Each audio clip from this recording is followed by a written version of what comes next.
అనారోగ్యం, ఉద్యోగం, వ్యాపారం అప్పులతో బాధపడుతున్నారా? వెంటనే జేకేఆర్ గురువు గారికి కాల్ చేసి అపాయింట్మెంట్ తీసుకోండి.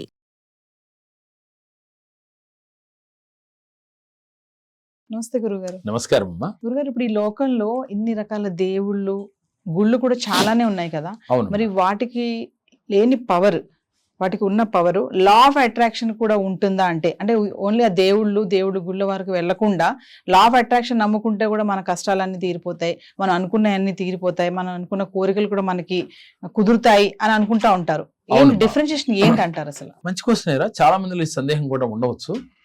అంటే లా ఆఫ్ అట్రాక్షన్ అనేది వాళ్ళ కొత్తగా వచ్చింది కాదమ్మా. మనం అనేక వీడియోలో చెప్పుకున్నాం, ఏనాటి నుంచో ఉంది. అంటే దేవుణ్ణి ఆరాధించి ఎంతో మంది మన పూర్వీకులు వారి అనుకున్న గమ్యాన్ని చేరారు. అంటే భగవంతుడిలో చేరువయ్యారు, ఇహపరమందు వారి కోరికలు కూడా తీర్చుకున్నారమ్మా. త్రేతాయుగం, ద్వాపరయుగం చూసుకుంటే దేవుణ్ణి ఆరాధించి ఈ లా ఆఫ్ అట్రాక్షన్ ని అప్పుడే ఫాలో అయ్యారని కూడా గతంలో చెప్పుకున్నాం. దాన్ని కూడా మీకు వివరిస్తాను. దేవుణ్ణి ఆరాధించే కదా ఈ కోరికలు తీర్చుకుంది. ఈ రోజు మనము ఈ లా ఆఫ్ అట్రాక్షన్ ని వాడుతూ ఉన్నాం. దీనికి వేరియేషన్ ఏమిటి అని అంటే రెండు ఒకటే తల్లి, కానీ ఈ రెండిటి దోవలు ఒకటే, కానీ విధానం మాత్రమే వేరు. ఏమిటి అని అంటే భగవంతుడిని ఆరాధించే వాళ్ళు మంత్ర రూపేణా కానీ లేదు ఒక బీజాక్షరాన్ని కానీ జపిస్తూ భగవంతుడిని చేరువవుతూ ఉంటాం. అయితే అక్కడ కూడా మన పూర్వీకులు ఒక మాటలో చెప్పాలంటే లా ఆఫ్ అట్రాక్షన్ తోనే దేవుణ్ణి చేరువయ్యారు. ఎందుకని? ఏదైతే పదే పదే తలుస్తామో భగవంతుడి అనుగ్రహం వస్తుంది అని చెప్పి యూనివర్స్ లో మనకి లా ఆఫ్ అట్రాక్షన్ ప్రకారం చెప్తున్నాం. అప్పుడు ఉదాహరణకి ఈశ్వరుణ్ణి మనం ప్రసన్నం చేసుకోవాలంటే ఓం నమః శివాయ, ఓం నమః శివాయ అంటూ వాళ్ళు జపం చేసిన, అలాగే తపస్సు చేసిన, దాన్ని తపస్సు అనేవాళ్ళు. తపస్సు చేయటం వల్ల ఈశ్వరుడు ప్రత్యక్షమయ్యేవాడు. ఏంటి వాళ్ళ మోటో ఏంటి? నాకు పరమేశ్వరుడు ప్రత్యక్షమై నా కోరికలు తీర్చాలి అనే మోటోతో తీరుస్తాడు, ఏమైనా సరే తీరుస్తాడు అని వీళ్ళు తపస్సు చేసేవాళ్ళు. అదే మంత్రంతో ఒక నామాన్ని పలుకుతూ. అప్పుడు వీళ్ళ భావం ఏమైనది? ఏది ఏమైనప్పటికీ కూడా ఆయన వచ్చేదాకా నేను కాదలను, ఇక్కడే ఉండి చేస్తాను. అంటే వారిపైన పొట్లో వచ్చేసిన ఏదైనా జరిగిపోని నేను మాత్రం పట్టు వదలని విక్రమార్కుల్లాగా చేస్తానని చేసి సాధించిన మహనీయులు కోకొల్లలుగా ఉన్నారు.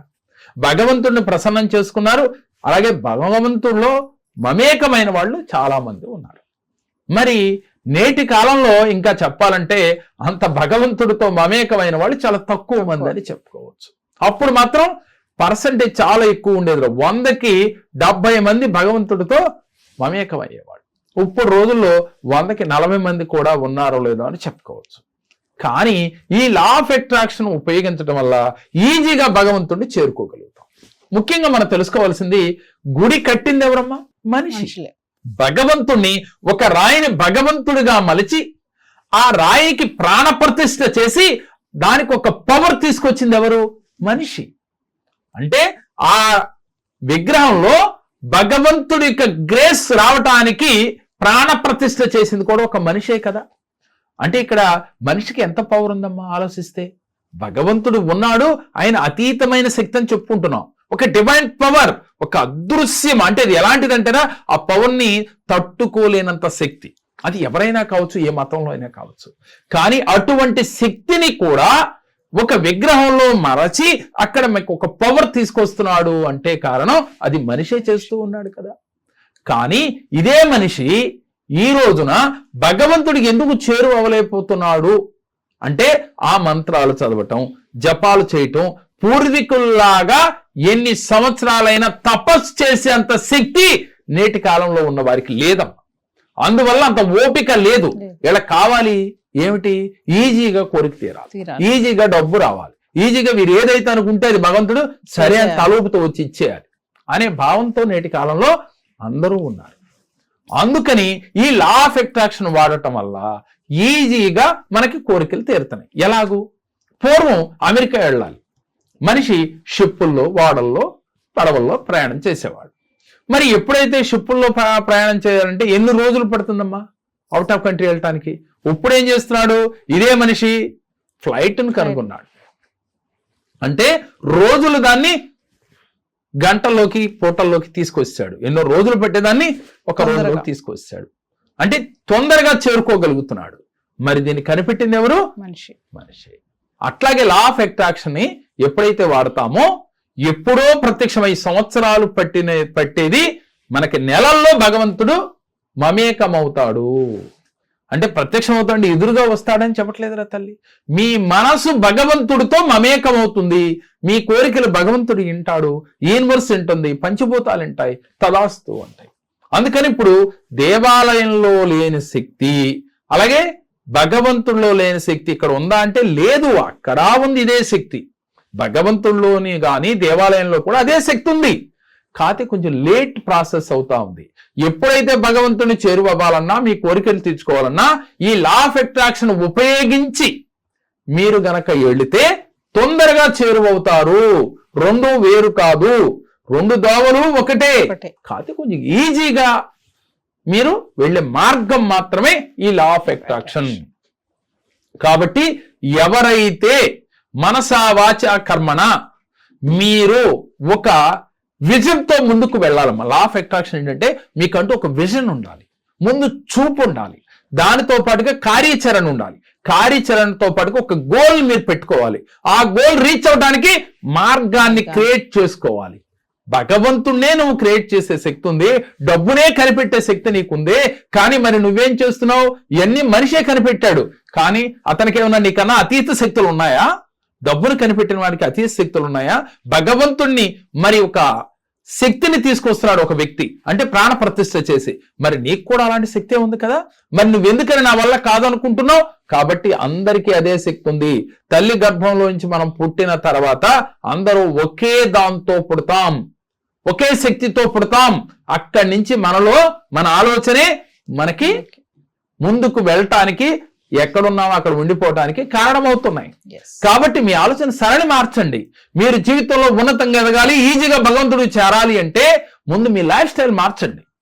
మీరు తెలుసుకోవాల్సింది సద్భావన, సద్బుద్ధి కావాలి, దీంతో పాటుగా కార్యాచరణ కావాలి, దృఢ సంకల్పం కావాలి, ఇవన్నిటితో పాటుగా 10 మందికి సహాయం చేసే ఒక ఆలోచన మీలో రావాలి, ఇవన్నిటితో పాటుగా చారిటీ చేయాలి అనే ఒక దృఢ సంకల్పం తీసుకోవాలమ్మా.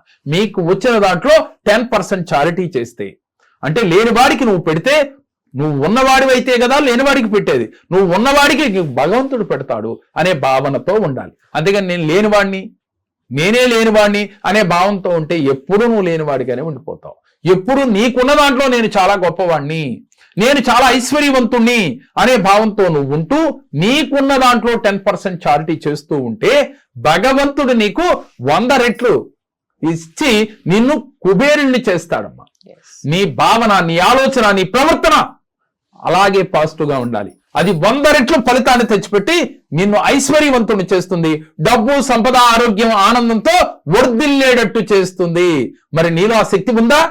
ఉంది, కానీ నువ్వు మర్చిపోతున్నావు. నువ్వు ఇప్పటికైనా కళ్ళు తెరిచి నీ శక్తిని గుర్తించు, నీ జీవితంలో ఉన్నతంగా నువ్వు ఎదిగి తీరుతావు. మన మణిమంత్ర క్లాసులో మనం చెప్పేది అదే. ప్రతి వ్యక్తి ఉన్నతంగా ఎదగాలంటే ఏం చేయాలి, జీవితంలో సక్సెస్ రావట్లేదని బాధపడే వారి కోసమే ఈ మణిమంత్ర క్లాస్ మనం చేస్తున్నాం అమ్మా. ప్రతి నెలలో మన మణిమంత్ర క్లాస్ ఉంటుంది.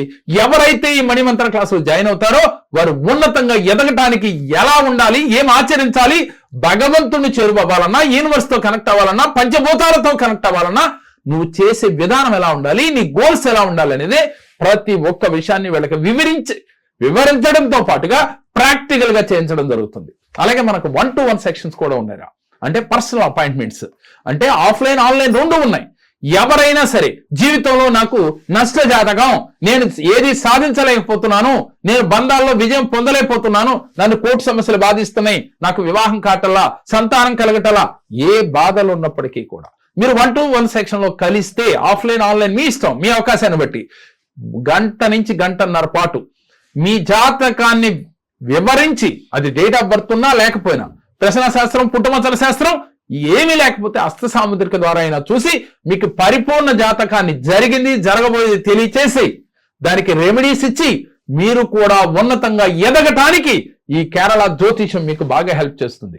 మరి ఎవరికైతే ఇంట్రెస్ట్ ఉంటుందో స్క్రీన్ పైన స్క్రోల్ నెంబర్ కాల్ చేసి అపాయింట్మెంట్ తీసుకుని కలవచ్చు. నమస్కారం తల్లి. నా పేరు మహేశ్వరి. నేను ఇదివరకు చాలా సమస్యలు ఉండేదాన్ని, కానీ జేకే సార్ దగ్గర వచ్చిన దగ్గర నుంచి కూడా చాలా సమస్యల నుంచి గట్టెక్కాను. నేను అన్ని విధాలా చాలా మంచి జరిగింది నాకు. అందుకే నా పిల్లల గురించి కూడా మళ్ళీ నేను సార్ దగ్గర వచ్చాను.